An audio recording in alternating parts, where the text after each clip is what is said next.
A Morgadinha dos Canaviais, de Júlio Diniz. Lido por Sofia Pedro. Capítulo 9. 2 dias depois da chegada de Henrique e naquele que se destinara para o passeio à ermida, Cristina foi mais madrugadora do que as aves.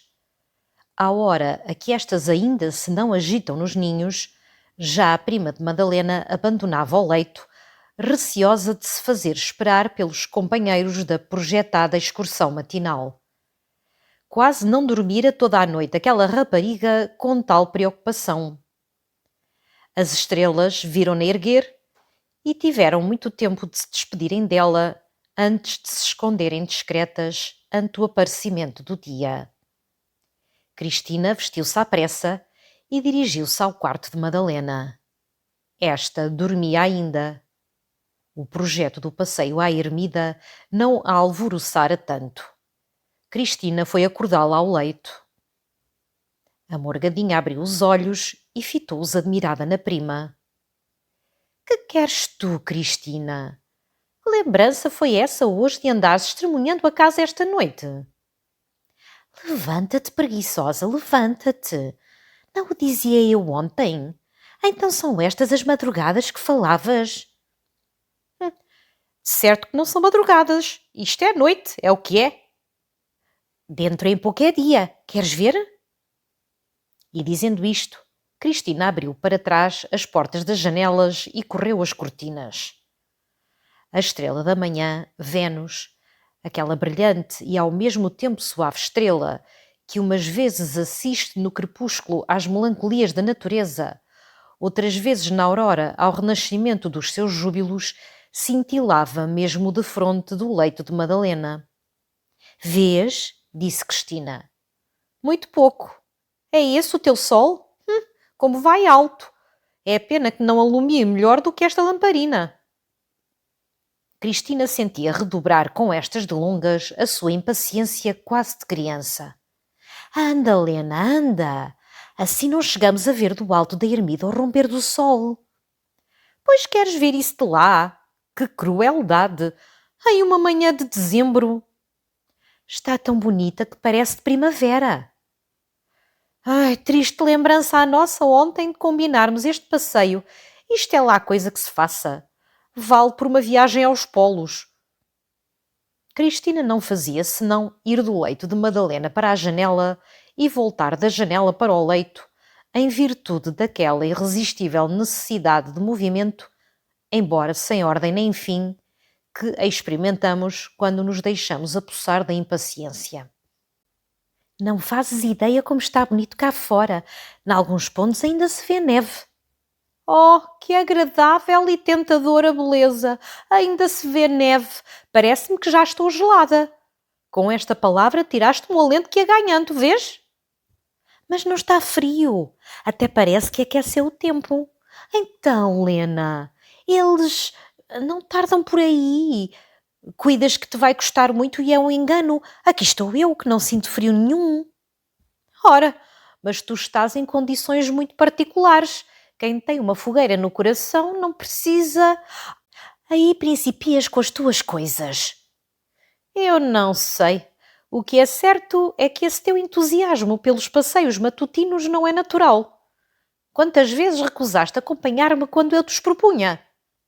Ora, se me dás licença, eu explico isso. Não quero saber de explicações. Veste-te, anda. Ah, seja! Infeliz lembrança deste passeio. E foi daquela tia Vitória que nem por isso nos quis acompanhar. Não, que já tem juízo. Dorme a estas horas o sono da madrugada, que é uma consolação. Ai, que sorte de invejar!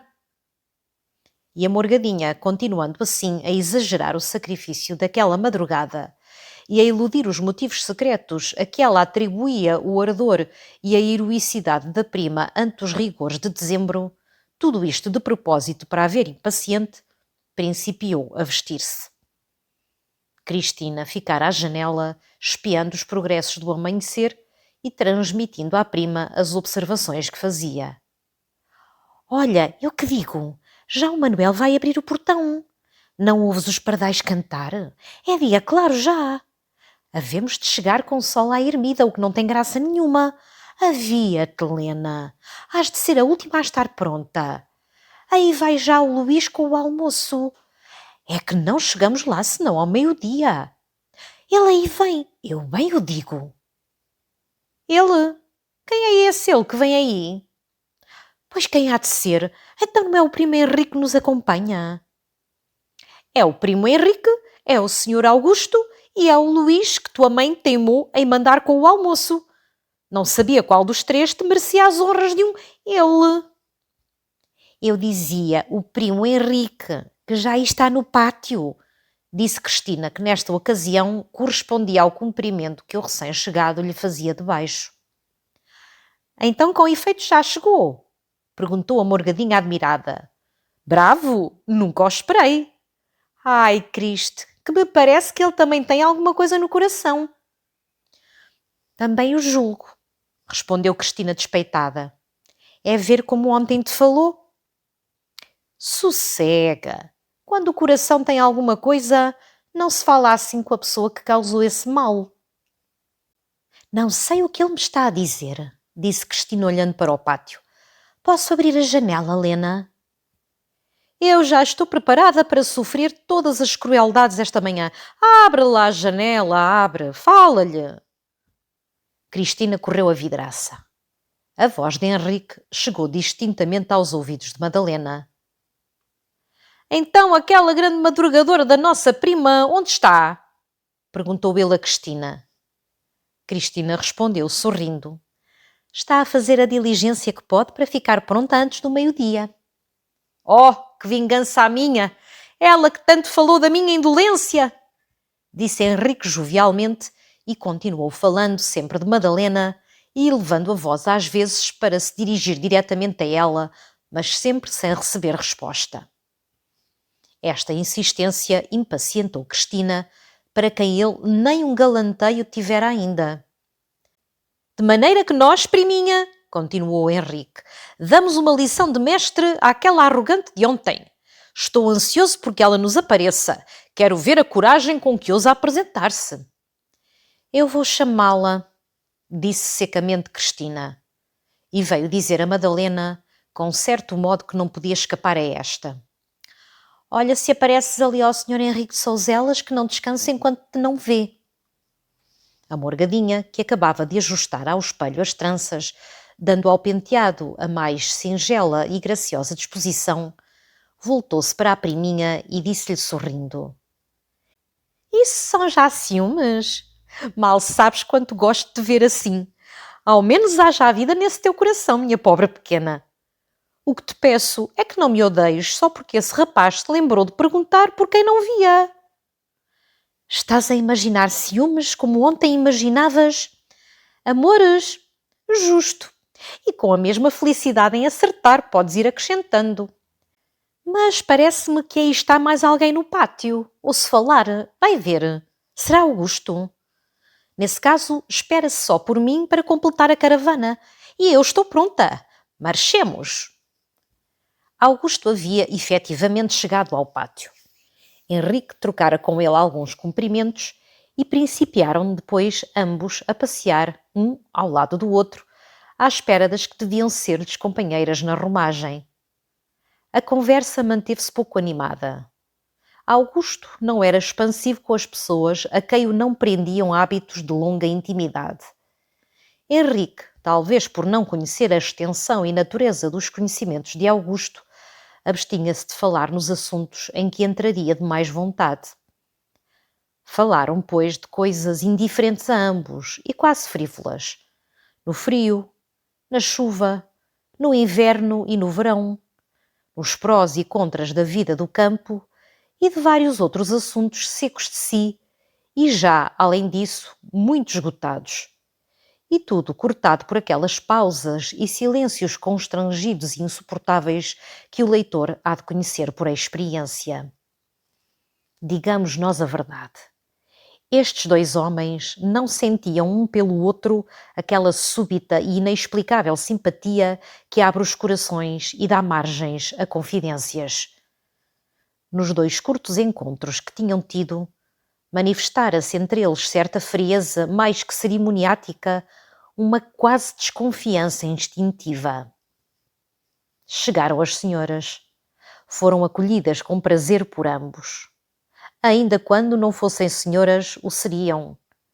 A chegada de um terceiro, quando 2 indiferentes estão na presença um do outro, em entrevista forçada e fatigadora, é sempre saudada interiormente como uma redenção.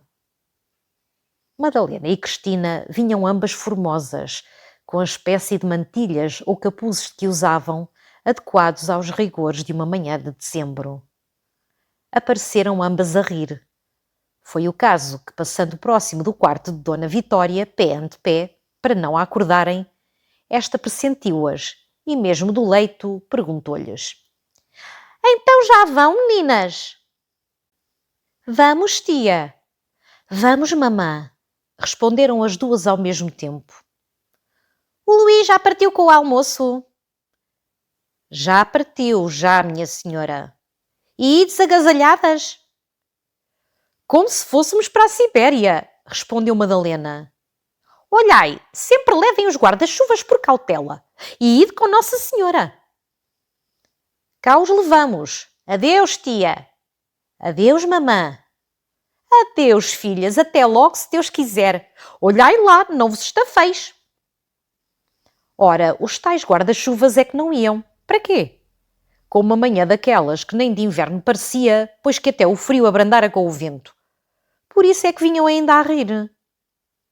Chegando ao pátio, cumprimentaram os seus 2 companheiros. Henrique, depois de formular um galanteio a Madalena, ofereceu-lhe atenciosamente o braço, que Madalena recusou com alguma impaciência porque se lembrou de Cristina. "Muito obrigada, primo," disse ela com vivacidade. "Mas é preciso que o advirta de que não vamos passear pelas avenidas de um parque. Vamos trepar montes, atravessar ribeiras, custear precipícios. E para tudo isso é necessária a completa liberdade de movimentos. Há ocasiões em que melhor nos servem os nossos 2 braços do que o braço de outro, embora seja o de um herói." "Mas de certo que não é à borda dos precipícios que esse auxílio se escusa," replicou Henrique. Muitas vezes é. Há bordas tão estreitas que mal cabe nelas uma pessoa só. Felizmente que a natureza nos dá um braço então. Um braço de giestas, por exemplo." "Vê lá, Lena," disse Cristina ao ouvido da prima. "Talvez seja melhor que aceites. Resta-me a mim o braço de Augusto." "Se continuas com essas loucuras, Cristina, obrigas-me a odiar-te." "Senhor Augusto," continuou voltando-se para este, "espero que tome a direção do nosso passeio. Ninguém melhor conhece os mais belos pontos de vista. Leve-nos por lá, embora tenhamos de comprar as belezas à custa de perigos e de fadigas. Partamos." O monte onde se erigia a capela da Senhora da Saúde, afamada por seus milagres e pela sua romaria num círculo de muitas léguas de raio, era uma elevada rocha vulcânica que dominava as freguesias rurais de mais de 2 concelhos. Estendiam-se-lhe aos pés as alcatifas da mais rica vegetação. Banhava-lhes a água dos ribeiros, das levadas e torrentes, artérias fertilizadoras de extensas veigas e pomares. Mas ele, o gigante orgulhoso e selvagem, recebia aqueles espreitos, olhava sobranceiro aquela opulência e, como se fizesse gala da sua rudeza, em vez de cobrir os ombros com o manto real que lhe estendiam aos pés, permanecia áspero, severo e nu, como nas épocas primitivas em que uma convulsão tremenda o evocara do seio da terra para o consolidar em colosso. Apenas como símbolo de realeza, coroava-lhe a fronte alta a alameda que havia perto de um século a piedade cristã plantara em volta da ermida para refrigério e conforto dos devotos cristãos que ali iam. Era custosa a ascensão por o lado por onde os nossos romeiros, contra os conselhos de Dona Vitória, a empreendiam. Quando, ao sair de uma longa rua, apertada entre muros e quintas, Henrique achou de súbito diante de si a mole imensa e talhada quase a pique que lhe disseram tinha de subir, Ele, que raro em Lisboa estendia além do Rocio os seus passeios, com medo das íngremes calçadas da cidade alta, julgou ouvir um absurdo. Parou a contemplar o monte, como hesitando em atravessar o riacho que dele o separava. O riacho, engrossado pelas águas da chuva dos dias anteriores, levantava um bramido atordoador ao cair em toalha dos açudes e ao escoar rápido pela cauda azanha que lhe obstruía o leito e cuja enorme roda movia. Àquela hora, ainda pouco clara da madrugada, este sítio da raiz do monte tinha não sei que aspecto selvagem e melancólico que quase infundia pavor.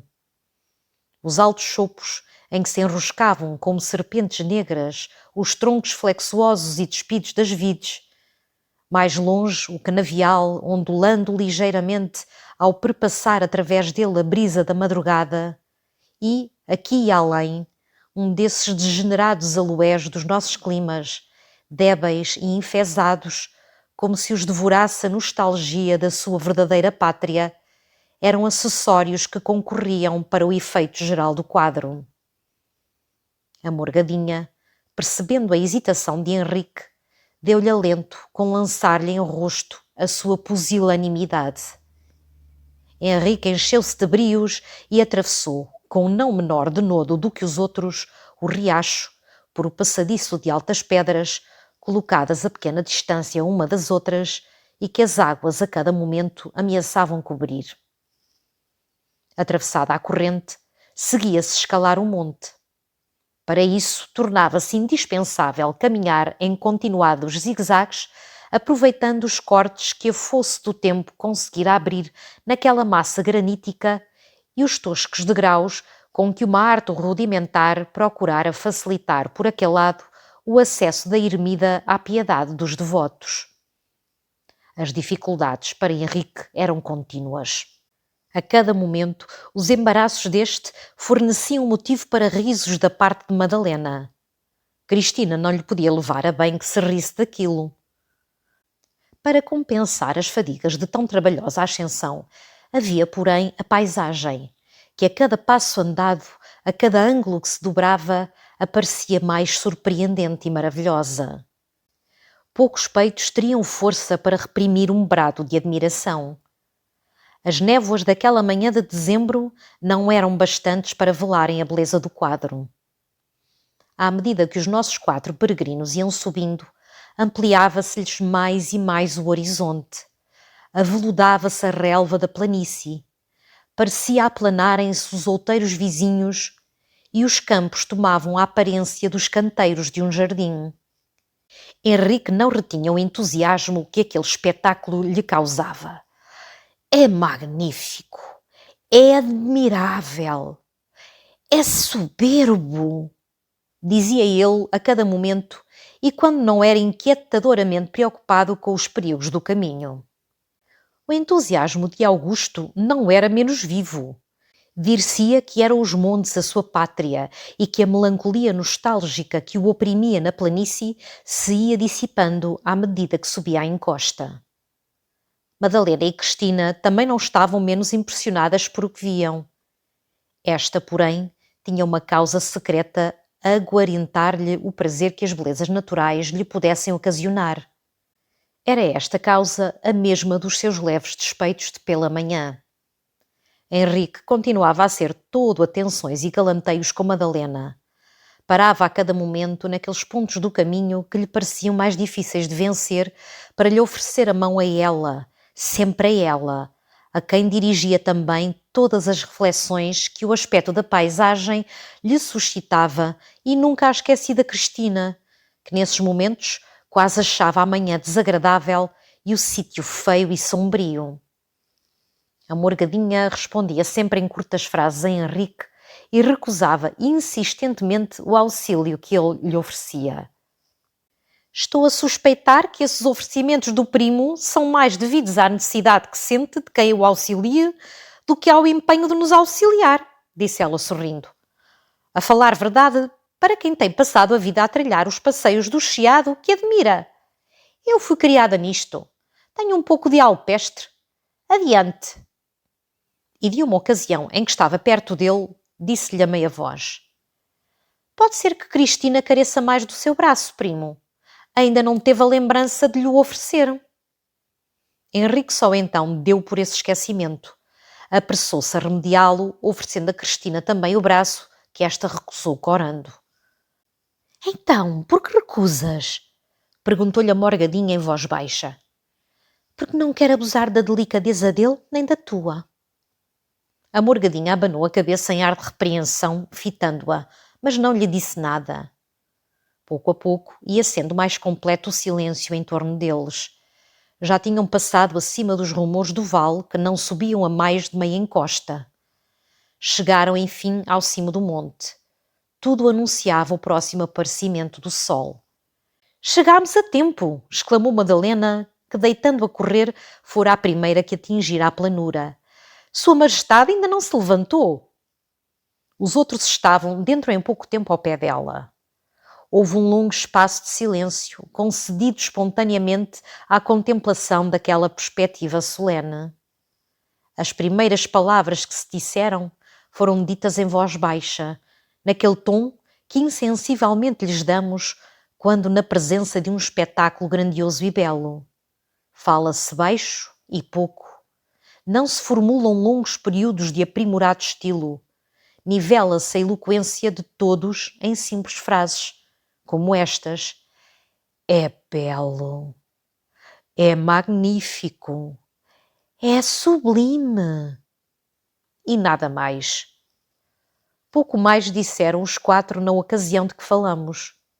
E eu, por análogas razões, os imitarei, desistindo de descrever o que só bem se aprecia quando pela vista se abrange o conjunto, todo o panorama. O leitor que nunca visse alguma cena semelhante não imaginaria pela descrição, forçosamente pálida, que aí lhe deixasse dela. E para o que viu, a memória lhe preencherá bem a lacuna. Desvanecida a primeira impressão, que não deixa ao espírito a serenidade precisa para os processos da análise, principiaram, como é costume, a fazerem notar uns aos outros os sítios mais conhecidos. Isto manteve por momentos uma perfeita e desenleada familiaridade entre os quatro. Cristina descuidou-se da sua timidez e despeitos. Madalena dos seus projetos e desconfianças. Henrique e Augusto deixaram também a sua mútua frieza. Lá está o mosteiro, disse Madalena apontando para o lugar indicado. Como parece pequeno visto daqui. É verdade, respondia Cristina. E olha, Lena, como se vêem bem as janelas do teu quarto. Lá está aquela que tu abriste esta manhã para cumprimentares... Sentindo a mão de Cristina comprimir-lhe o braço, concluiu. Para cumprimentares a estrela d'alva? As janelas do quarto da mamã julgo que ainda estão fechadas. Tanto não posso eu distinguir, contudo afianço-te que sim, a tia Vitória não é muito batinal. Aquela casa acolá não é a de Alvapenha? Perguntou Henrique apontando noutra direção. É, respondeu Augusto. E mais adiante, ali tem a devesa em que passou anteontem, não é verdade? É justo, com efeito. Foi um soberbo passeio que eu dei. Daqui é que se vê. Lá vejo umas presas por onde me lembro ter passado também. Vê acolá aquela casa que tem uma capela ao lado? Perguntou Madalena, apontando para um ponto distante. Perfeitamente. É a da minha quinta dos canaviais? Ah, é verdade, lá estão os canaviais, se não me engano, à vista. Justamente. Não sei se sabe que há naquela capela uma imagem de Nossa Senhora muito milagrosa. Sim, hei de visitá-la. Coisa que se lhe peça, fazendo-se o voto da meia-noite, é concedido, disse Cristina, fitando desta vez Henrique com a expressão da mais insinuante sinceridade. Que quer dizer o voto da meia-noite? Tem uma pessoa de rezar à meia-noite e sozinha 7 estações no altar da Senhora, continuou Cristina. Só isso? Boa é de cumprir a promessa. Já vejo que não há aqui na terra desejo que se não satisfaça. Mais devagar, acudiu Madalena sorrindo. Pouca gente se atreve até a ir lá à meia-noite porque a alma da minha madrinha passeia horas mortas por a sua antiga casa, dizem. Cada vez sinto mais desejos de lá ir, acrescentou Henrique depois de ouvi-la. Além, entre aquelas árvores, senhora Dona Madalena, vive um filósofo, disse Augusto, indicando outro ponto da perspectiva. É verdade, o bom do tio Vicente. Tio Vicente? Quem é o tio Vicente? Temos mais algum tio com que eu possa aumentar o meu parentesco na aldeia? O tio Vicente é um santo velho que se ocupa a colher ervas pelos montes e vales para fazer remédios que dizem milagrosos. Ainda é nosso parente, mas em grau muito arredado. Contudo, chamamos-lhe tio, assim como quase toda a gente por aqui. Que sombras negras são aquelas que se vêem no adro da igreja? Perguntou Cristina. Na igreja? Ah, acolá? É verdade. Parece um cordão de formigas, disse Henrique de Souselas. São as mulheres que vão ouvir o missionário, respondeu a Morgadinha. Escutem, lá está a tocar o sino. Efetivamente, chegavam ao alto do monte as débeis, mas sonoras badaladas do campanário da aldeia. A estas horas principiam as lamentações daquele pobre Zé Pereira que tão mal olhado anda por a mulher desde que ela deu nessas devoções. Notou Augusto sorrindo a lembrar-se da cena doméstica a que na véspera assistira. Degenerou aquela mulher, disse Madalena, e se quer que lhe fale verdade, senhor Augusto, custa-me ver o Cancela deixar a lindita entregue assim a essa gente quando sai da terra. A pequena é tão apreensiva. Visto isso, já chegou aqui à aldeia a influência dos missionários? Perguntou Henrique. E não tem lavrado pouco, tornou Madalena. Cristina, que era um pouquinho devota, censurou timidamente as palavras da Morgadinha. Primo Henrique, disse ela, julgo que ainda será preciso o seu auxílio para livrar do contágio esta inocente Cristina. Pronto, prima Madalena, para as boas causas tenho sempre armada a minha vontade. Olha, Lena, não vês? Exclamou Cristina. São os pequenos que nos estão a dizer adeus das janelas do mirante. De facto, nas mais altas janelas do mosteiro agitavam-se uns lenços brancos. Mariana e Eduardo haviam-se erguido para saudarem de longe a irmã e a prima. Estas tiraram também os lenços e corresponderam-lhes aos sinais. Interrompeu-as a voz de Henrique, dizendo: Anuncio a vossas excelências que chega o rei da criação. Efetivamente, o cume do telhado da ermida e as franças despidas da alameda já se tingiam de luz. Todas as vistas se voltaram para o oriente. Assinalava-o uma esplêndida faixa de púrpura que, em insensível gradação, desmaiava para as extremidades até se perder de todo no azul celeste. Rompia já, do meio dela, um pequeno segmento do sol. Depois, o astro inteiro aparecia afogueado e vermelho como um escudo de metal candente e logo se desprendeu da terra, de onde parecia surgir, e subiu nos ares como um brilhante aeróstato ao qual se rompessem as prisões que o retinham. O monte inundou-se de luz. O vale, embaixo, estava ainda envolto nas meias sombras da madrugada. Nisto apareceu do outro lado da capela um dos criados do mosteiro que veio anunciar que o almoço estava pronto.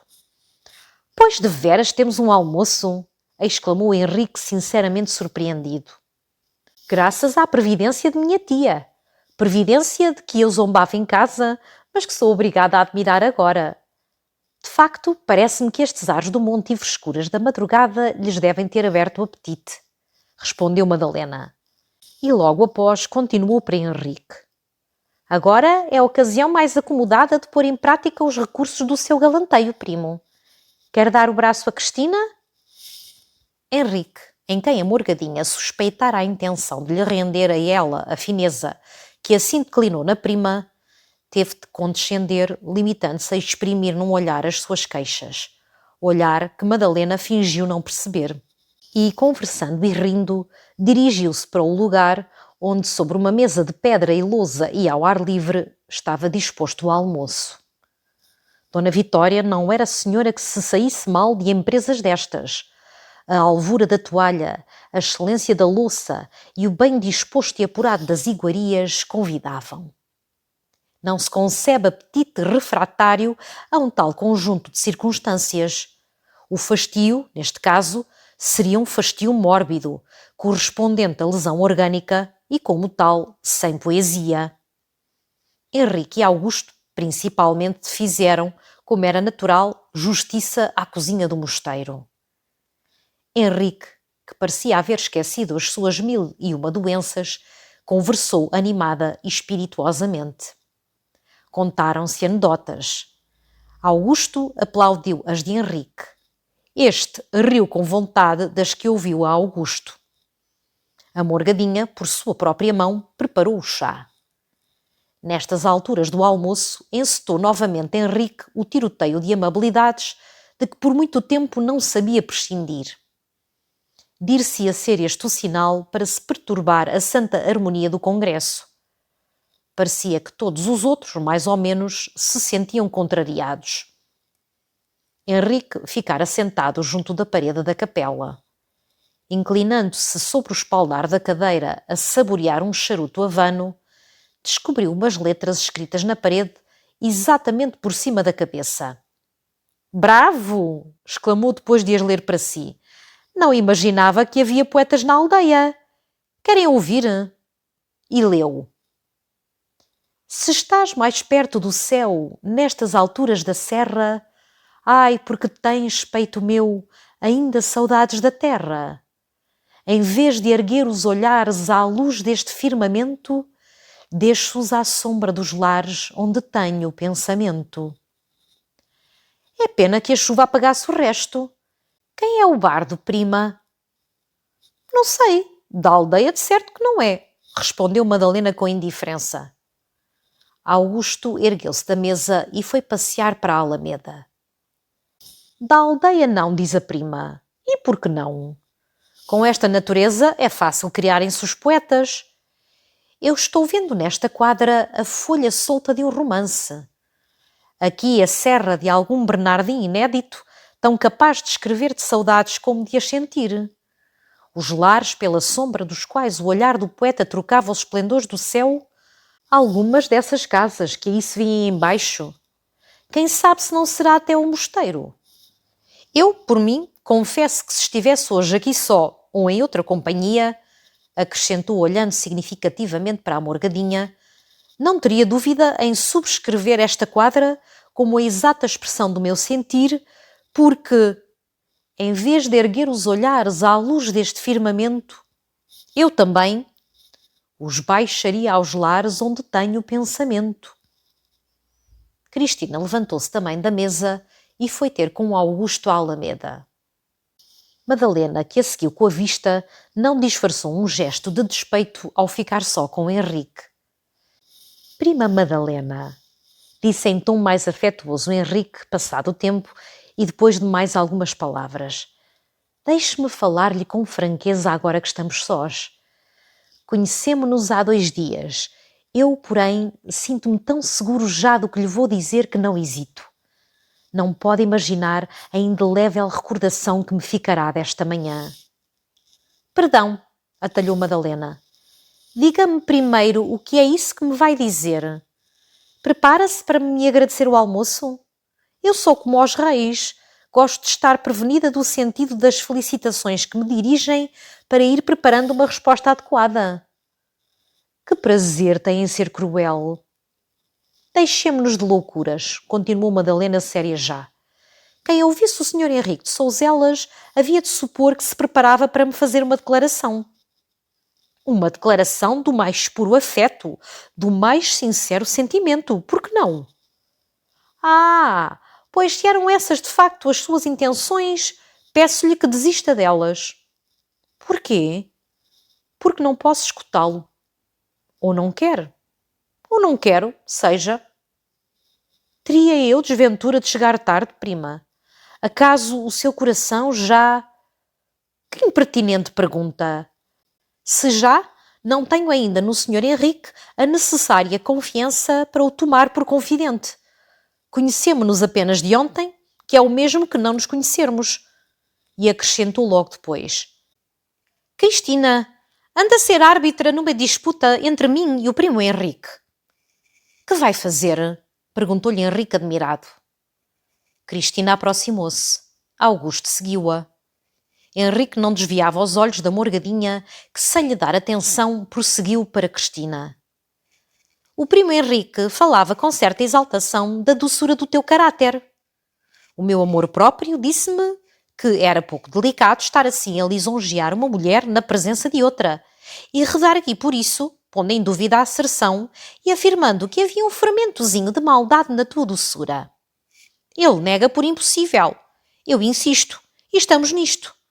Agora disse tu.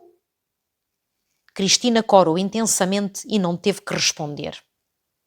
Henrique, que nas palavras de Madalena julgou ouvir algumas que, pelo sentido e inflexão com que foram ditas, lhe eram dirigidas, aceitou desafrontadamente a posição em que Madalena o colocara e respondeu: Venci eu? O facto de querer a priminha poupar uma réplica amarga à acusação que lhe fazem é a mais eloquente prova, já não digo só da doçura, mas da natureza angélica do seu caráter. Já vê, prima Madalena, que quando uma das mulheres que diz for como a nossa boa Cristina, não se podem admitir essas revoltas de amor próprio a que aludiu. A morgadinha percebeu também o duplo sentido destas últimas palavras, mas fingiu não compreender. Henrique, ao desviar por acaso os olhos, encontrou os de Augusto fixos nele, enquanto um sorriso lhe dissipava um pouco dos lábios a grave expressão que lhe era habitual, temperando-a com não sei que de irónico que não escapou também a Henrique.